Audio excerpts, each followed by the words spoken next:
अपने सफर पर मुझे राइनो का एक मरा हुआ बच्चा मिला, जिसके सींग के लिए पोचर्स ने उसे मार डाला। रात में यहाँ 8 गोलियां चलाई गई थीं, मगर इस बच्चे पर गोली का सिर्फ एक निशान था।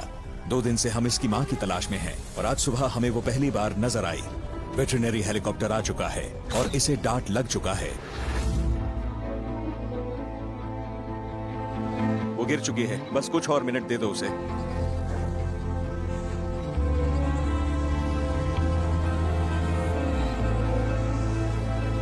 मैंने ढक दिया, चलो ठीक है। जरा उस तरफ नजर डालो रिचर्ड, इस तरफ तो कोई जख्म नहीं दिख रहा है मुझे।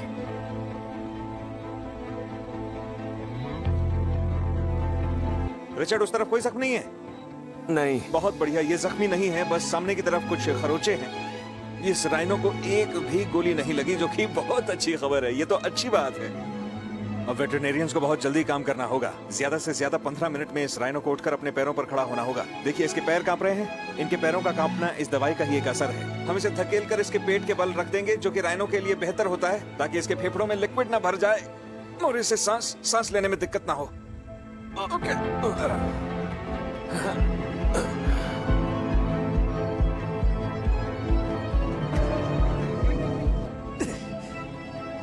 इस राइनो को बिल्कुल चोट नहीं लगी। ये आज की पहली अच्छी खबर है, पर हम इस मौके का फायदा उठाने वाले हैं। हम लोग इसके सींग में कुछ ट्रांसपॉन्डर्स लगाने वाले हैं। हर तरह का माप लेंगे हम इस राइनो का और इसके कानों को नॉच करेंगे, ताकि हम लोग दूर से ही इसकी पहचान कर सकें। अब इसे ऑक्सीजन दिया जा रहा है। आप अंदाजा लगा सकते हैं कि ये जानवर कितना कीमती है। सिर्फ पैसों से कीमती नहीं, बल्कि इस इकोसिस्टम के लिए कितना कीमती। इन डॉक्टर्स पर बहुत प्रेशर होता है कि ये सब काम ठीक से हो। इस राइनो पर कोई घाव नहीं। जानकर खुशी हुई कि ये राइनो सुरक्षित है। इससे उम्मीद मिलती है कि हमारी कोशिशें बेकार नहीं हैं। तो आप देख सकते हैं कि इस जानवर की सुरक्षा के पीछे कितनी मेहनत लगती है, कितनी कोशिश की जा रही है। न सिर्फ इस राइनो को ढूंढने में हम लोगों ने अपना इतना सारा वक्त लगाया, बल्कि अब जबकि ये बेहोश हो चुकी है, तो हम मौके का पूरा फायदा उठा रहे हैं, ताकि ये पक्का कर लें कि इससे जितनी जानकारी हम हासिल कर सकते हैं करें। ये सारी जानकारी एक डेटाबेस में भरी जाएगी और राइनोज के कंजर्वेशन में हमारी काफी मदद करेगी। रिचर्ड, मुझे दुख है कि कल हमने इसके बच्चे को खो दिया, पर आज माँ को सुरक्षित देखकर मुझे बहुत राहत मिल रही है। मेरा मतलब ये माँ आगे चलकर और बच्चों को जन्म दे सकती है। एक प्राइम ब्रीडिंग अडल्ट है ये। इससे ज्यादा और क्या चाहिए? वेटरनेरियंस ने राइनो को M99 का एंटीडोट दिया, जो अब इसकी रगों में दौड़ रहा है।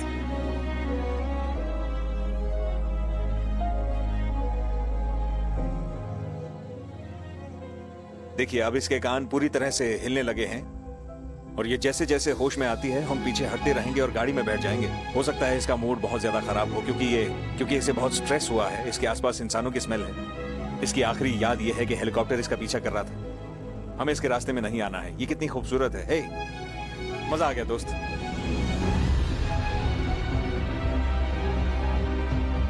जैसे ही राइनो खड़ी हुई, कुछ पल के लिए मैं और रिचर्ड दोनों ही जंग के बारे में भूल गए।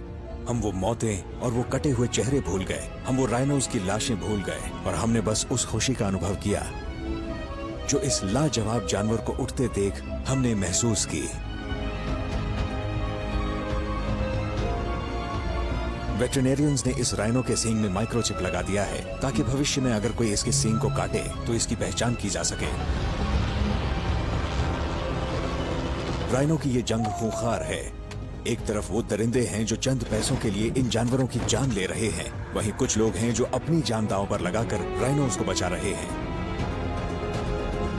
दुख की बात तो ये है कि राइनोज कुछ लोगों के लिए महज एक संख्या बनकर रह गए हैं, मगर ये जानवर महज एक संख्या नहीं है और राइनो की जंग एक हकीकत है जो हर रोज लड़ी जाती है। अपनी जान को दांव पर लगाकर जो इस जंग को लड़ रहे हैं, उन्हें सपोर्ट की जरूरत है। मेरा सपोर्ट, आपका सपोर्ट, और हमारी मदद से वो ये जंग और बखूबी लड़ पाएंगे। मुझे अपनी उम्मीद पर यकीन है।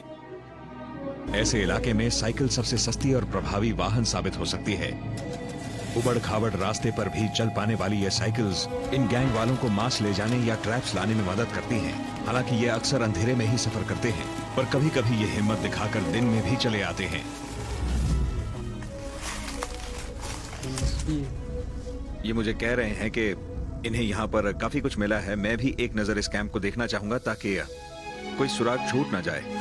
किसी भी क्राइम सीन की तरह छोटे से छोटा सुराग भी जरूरी होता है, वो भी जिन्हें आसानी से नजरअंदाज किया जा सकता है। इनका कहना है कि ये यहाँ की छोटी दुकानों में तो बिल्कुल नहीं मिलता, इसे जरूर शहर की किसी बड़ी दुकान में खरीदा गया होगा। मगर एक शहर उत्तर की तरफ है और एक शहर दक्षिण में।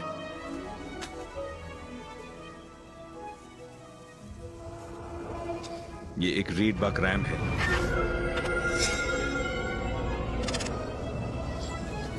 देखिए इस जगह को साफ किया है उन्होंने। ये लोग ऐसा इसलिए करते हैं ताकि जब ये लोग कैंप छोड़ के जाएं तो वापस आने पर अगर इनके कैंप को ढूंढ लिया गया है तो यहाँ किसी और के पैरों के निशान होंगे। बुशबक है। खोपड़ी संभाल के रखिए, ये एक बुशबक रैम है। ये कैंप काफी समय से इस्तेमाल किया जा रहा है। ये इस तरह की चीजें नए कैंपों में तो नहीं मिलती। कैंप का साइज और एज बताते हैं कि ये शिकारी भूख के मारे शिकार नहीं कर रहे हैं। ये लोग कमर्शियल पोचर्स हैं जो मांस बेचकर पैसा कमाते हैं और ये बड़ी मात्रा में जानवर मार रहे हैं। इलाके में पोचर्स के होने के सबसे बड़े इंडिकेटर्स दरअसल वल्चर्स होते हैं। तो कभी कभी वल्चर्स को दूर रखने के लिए वो क्या करते हैं कि पूरा का पूरा जानवर उठा लाते हैं। देखिए यहाँ पर हमें कुछ पोल्स मिले हैं जिनकी मदद से वो जानवरों को उठाकर लाए होंगे। यहाँ 2 पैर यहाँ बांधे, 2 पैर पीछे और उठा के कंधे पे रख लिया। वो सिर्फ उतने जानवर का मांस ले जाते हैं जितना कि वो अपने साथ शहर ले जा पाते हैं। उनके जाल बिछे रहते हैं और कुछ दिन बाद वापस लौटते हैं, मगर तब तक उनके जाल में फंसे ज्यादातर जानवर सड़ चुके होते हैं। एक बहुत भारी भाला है यहाँ। इन लोगों की हिम्मत बढ़ती जा रही है। ये लोग यहाँ काफी समय से हैं। इन खोपड़ियों को देखकर लगता है कि ये लोग कुछ महीनों से यहाँ पर होंगे। ये सींग का बना है। ये छोर जो है, ये सींग के गड्ढे दिख रहे हैं ना। ये लोग क्या करते हैं कि अगर कोई जानवर जाल में फंसा हो तो वो लोग इसे उठाकर बस उस जानवर का कत्ल कर देते हैं। आप देख सकते हैं कि ये कितना भारी है, किसी ब्रूमस्टिक जितना बड़ा है। इंसानियत मर चुकी है। ये भाला काम को जल्दी अंजाम देने के लिए बनाया गया है।